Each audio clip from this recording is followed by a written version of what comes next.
So now I'm going to skip to 1969, when, quote, gay people, which of course included lesbians in the language of the day, when they became militant in their demands for rights.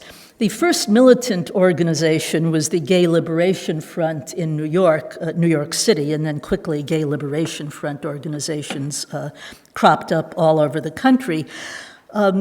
But in that first organization in New York City, there were women, but they were far outnumbered by the men, and they soon became disenchanted with the men. And I want to read a section from that. The lesbians in the Gay Liberation Front in 1969 were just as leftist, militant, and committed as the gay men, but they were a small minority of the group, 10% to 15%. From that, major gripes arose. At the GLF dances, lesbians were, quote, like an afterthought in a room full of men, GLFer Arlene Kisner complained. She'd been in the radical feminist Red Stockings when a long-haired, hippie gay friend brought her to her first GLF meeting soon after the group got started. She kept coming back because it seemed, at first anyway, like she was being drawn into an irresistible communal consciousness. She was awed by the collective energy. But at GLF dances, she felt squeezed out by disturbingly rampant male sexuality. Kisner wasn't alone among GLF women who resented that for the men at the dances, quote, human contact was limited to groping and dry fucking. The guys sucked up all the air in the room. The women felt they couldn't breathe. The dance problem was barely the tip of the gripes. Ellen Shumsky, who'd gone to Cuba to help with harvests a whole year before the Students for a Democratic Society thought of forming the Vinceremos Brigade, believed she knew as much, more than, the GLF men. She couldn't bear their political diatribes, which were delivered as only they had a pipeline to the truths of anarchism, Trotskyism, Leninism, Marxism, and everything else. And when women such as Martha Shelley and Lois Hart matched them in pontifications, the men resented it. It was the dawn of the radical feminist movement, and the radical feminist anger of GLF lesbians was growing apace. Lesbians were tired of fighting, quote, for everyone else's cause while ignoring our own, Martha Shelley wrote in an essay she called Step and Fetch It Woman, which appeared in the first issue of the GLF magazine, Come Out. The feminism of lesbians is built into their being, she said. I have met many feminists who were not lesbian, but I have never met a lesbian who was not a feminist.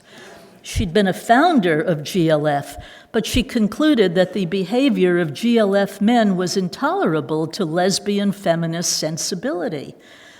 GLF lesbians were especially peeved when the group donated $500 to the Black Panthers. I don't remember agreeing to give the money to the Black Panthers, Flavio Rando complained at the next GLF meeting. She'd been brought into GLF by Martha Shelley. Want to come, Shelley had asked. Are you kidding? I've been waiting for this all my life, Rando had answered. Now she wanted to know why GLF wasn't donating money to abortion rights. She wanted to know why the lesbians had to support the Panthers if the Panthers weren't supporting the lesbians.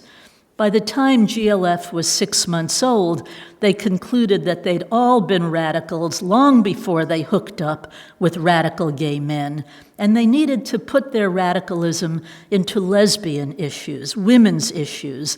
They'd meet on their own without the men.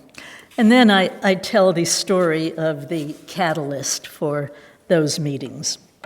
In January 1970, Rita Mae Brown showed up at a Gay Liberation Front meeting. She had the seductive, dark, good looks of a beautiful Italian boy, and she came to tell the GLF lesbians they belonged somewhere else. Brown had been part of the Student Homophile League at Columbia University in 1967, but she dropped out because she discovered that gay men are just like straight men and, quote, don't give a damn about the needs of women. Though the 1969 rebellion at the Stonewall Inn was becoming iconic, Brown, already a feminist, proclaimed it a gay men's revolution. Quote, "For the great bulk of the lesbian community, it's just not all that significant," she insisted.